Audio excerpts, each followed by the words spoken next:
ത്രിയേക ദൈവത്തിൻ്റെ അതിപരിശുദ്ധ നാമം വാഴ്ത്തപ്പെടുമാറാകട്ടെ. കർത്താവിൽ പ്രിയ വിശ്വാസിനി വിശ്വാസികളുടെ സമൂഹമായ കുഞ്ഞുങ്ങളെ, നിങ്ങളെ ഏവരെയും ഉയർത്തെഴുന്നേറ്റ് വീണ്ടും വരുമെന്ന് അരുളി ചെയ്ത് സ്വർഗാരോഹണം ചെയ്ത കർത്താവായ യേശു ക്രിസ്തുവിന്റെ നാമത്തിൽ പ്രഭാതവചനത്തിലേക്ക് വളരെ വിനയത്തോടെ സ്നേഹത്തോടെ സ്വാഗതം ചെയ്യുന്നു. ഇന്നത്തെ ദിവസത്തിൻ്റെ പ്രത്യേകത എന്ന് പറയുന്നത് 23 മെയ് 2026, ഈ മാസത്തെ 23-ാം ദിവസം, കാത്തിരിപ്പിൻ്റെ 9-ാമത്തെ ദിവസമാണ്. ഈ വർഷത്തെ 143-ാമത്തെ ദിവസവും ആണ്. ഇന്ന് 514-ാമത്തെ എപ്പിസോഡ് പബ്ലിഷ് ചെയ്യുന്നതിനായി ദൈവത്തിൽ ശരണപ്പെടുന്നു. ഇന്നത്തെ ചിന്താവിഷയം: കർത്താവ് കടന്നു പോയവരോട് സുവിശേഷം അറിയിച്ചോ? കർത്താവ് കടന്നുപോയവരോട് സുവിശേഷം അറിയിച്ചോ? ക്രൈസ്തവരുടെ ഇടയിൽ ഒരു വിഭാഗത്തിന്റെ തർക്കം, ഒരാൾ ജഡിക അവസ്ഥയിൽ ഇരിക്കുമ്പോൾ മാത്രമേ സുവിശേഷം അറിയിക്കുവാൻ സാധിക്കുകയുള്ളൂ എന്നും, അല്ലെങ്കിൽ തന്നെ മരണാനന്തരം എന്തു സുവിശേഷം കേട്ടാലും മാനസാന്തരം മൂലം രക്ഷ ലഭിക്കുകയില്ല എന്ന ഉറച്ച് വിശ്വസിക്കുകയും ചെയ്യുന്നു. ഈ വാദം സ്ഥിരീകരിച്ചാൽ ഒരാൾക്ക് ജഡിക അവസ്ഥയിൽ മാത്രമേ സുവിശേഷം അറിയുവാനും മാനസാന്തര അനുഭവം ഉണ്ടാകുവാനും സാധിക്കുകയുള്ളൂ എന്ന് കരുതേണ്ടി വരും. ഈ സംശയം ദൂരീകരിക്കുവാൻ ഒരു ബൈബിൾ ഭാഗം നമുക്ക് പരിശോധിക്കാം. പരിശുദ്ധനായ പത്രോസ് ശ്ലീഹ പൊതുവിലെഴുതിയ 1-ാം ലേഖനം 3-ാം അധ്യായം 19 എന്ന് പറയുന്നു എന്ന് ശ്രദ്ധിക്കുക. ആത്മാവിൽ അവൻ യേശു ചെന്ന് പണ്ട് നോഹയുടെ കാലത്ത് പെട്ടകം ഒരുക്കുന്ന സമയം ദൈവം ദീർഘക്ഷമയോടെ കാത്തിരിക്കുമ്പോൾ അനുസരിക്കാത്തവരായി തടവിലുള്ള ആത്മാക്കളോട് പ്രസംഗിച്ചു. കർത്താവായ യേശു ക്രിസ്തുവിന്റെ ശരീരം കല്ലറയ്ക്കുള്ളിൽ ഇരിക്കുമ്പോൾ തന്നെ യാതനാ സ്ഥലത്തുള്ള ആത്മാക്കളോട് സുവിശേഷം പറഞ്ഞു എന്നുള്ളതിനുള്ള തെളിവാണ് നാം ഇവിടെ കാണുന്നത്. നോഹ ജീവിച്ചിരുന്നത് ക്രിസ്തുവിന് 2300 വർഷങ്ങൾക്ക് മുമ്പാണ് എന്ന് ചരിത്രം നമ്മെ ഉദ്ബോധിപ്പിക്കുന്നു. സാത്താന്റെ അടിമത്തത്തിൽ നിന്നും ഭൂമിയുടെ അതോ ഭാഗത്തുള്ള തടവറയിൽ കഴിഞ്ഞവരായ നീതിമാന്മാരായ സകല ആത്മാക്കളുടെയും മോചനമാണ് ഇവിടെ പറയുന്നത്. മരിച്ചവരോട് സുവിശേഷം അറിയിച്ചത് എന്തിനാണ് എന്ന സംശയത്തിന് ഉത്തരം നൽകുന്നത് പരിശുദ്ധനായ പത്രോസ് ശ്ലീഹായുടെ പൊതുലേഖനം 1-ാം പൊതുലേഖനം 4-ാം അധ്യായം 6-ാം വാക്യത്തിലും ഉണ്ട്. ഇവിടെ ഇപ്രകാരം പറയുന്നു: ഇതിനായിട്ടല്ലോ മരിച്ചവരോടും സുവിശേഷം അറിയിച്ചത്, അവർ ജഡസംബന്ധമായി മനുഷ്യരെ പോലെ വിധിക്കപ്പെടുകയും ആത്മാവ് സംബന്ധമായി ദൈവത്തിനൊത്തവണ്ണം ജീവിക്കുകയും ചെയ്യുന്നതിന് തന്നെ.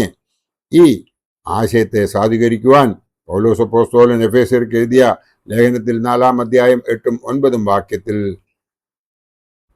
കൃത്യമായി അത് എടുത്തു പറഞ്ഞിട്ടുണ്ട്. അവിടെ ഇപ്രകാരം പറയുന്നു: അതുകൊണ്ട് അവൻ ബദ്ധന്മാരെ പിടിച്ചുകൊണ്ടുപോയി ഉയരങ്ങളിൽ കയറി മനുഷ്യർക്ക് ദാനങ്ങളെ കൊടുത്തു എന്ന് പറയുന്നു. കയറി എന്നതിനാൽ അവൻ ഭൂമിയുടെ അതോ ഭാഗങ്ങളിലേക്ക് ഇറങ്ങിയെന്നും വരുന്നില്ലയോ?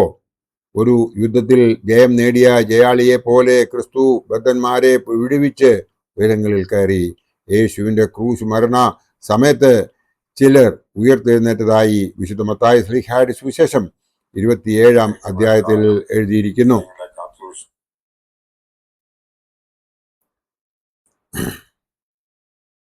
കർത്താവായ യേശു ക്രിസ്തു പാതാളത്തിൽ ഇറങ്ങുകയും പിശാചിനാൽ തടഞ്ഞ് വയ്ക്കപ്പെട്ട നീതിമാന്മാരുടെ ആത്മാക്കളെ വിടുവിക്കുകയും ചെയ്തപ്പോൾ ഈ വചനം നിവൃത്തിയായി എന്ന് നമുക്ക് മനസ്സിലാക്കുവാൻ സാധിക്കും.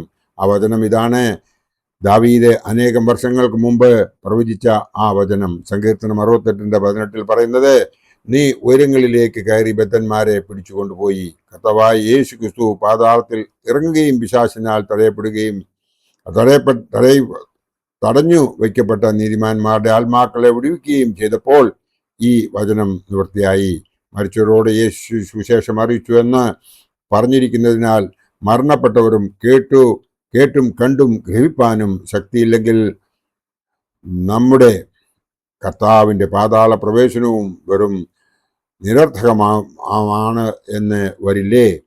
അതിനാൽ ജഡീക അവസ്ഥയിൽ മാത്രമല്ല മരണാനന്തരവും ആത്മാക്കൾക്ക് സുവിശേഷം അറിയുവാനും സാധിക്കുമെന്ന് ഈ വേദവാക്യങ്ങൾ നമ്മളെ തെളിയിച്ച് കൃത്യമായി പറയുന്നു.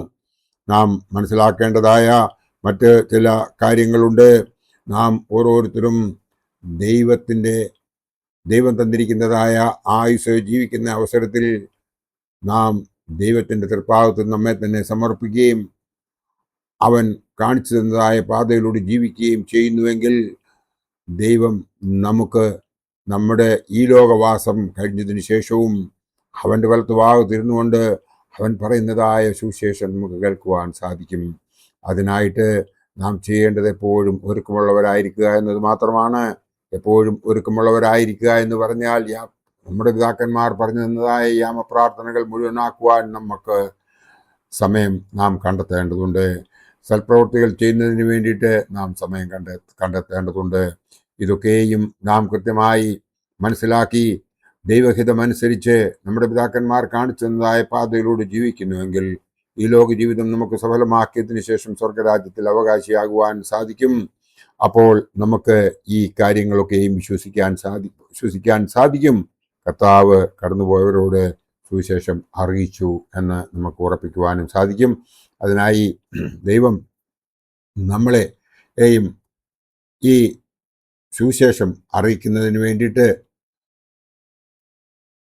നയിക്കട്ടെ എന്ന് മാത്രം ഈ അവസരത്തിൽ ഓർപ്പിച്ചുകൊണ്ട് എൻ്റെ വാക്കുകൾ ഇവിടെ ഉപസംഹരിക്കട്ടെ. ദൈവം നമ്മളെ എല്ലാവരെയും അനുഗ്രഹിക്കട്ടെ. നന്ദി, നമസ്കാരം.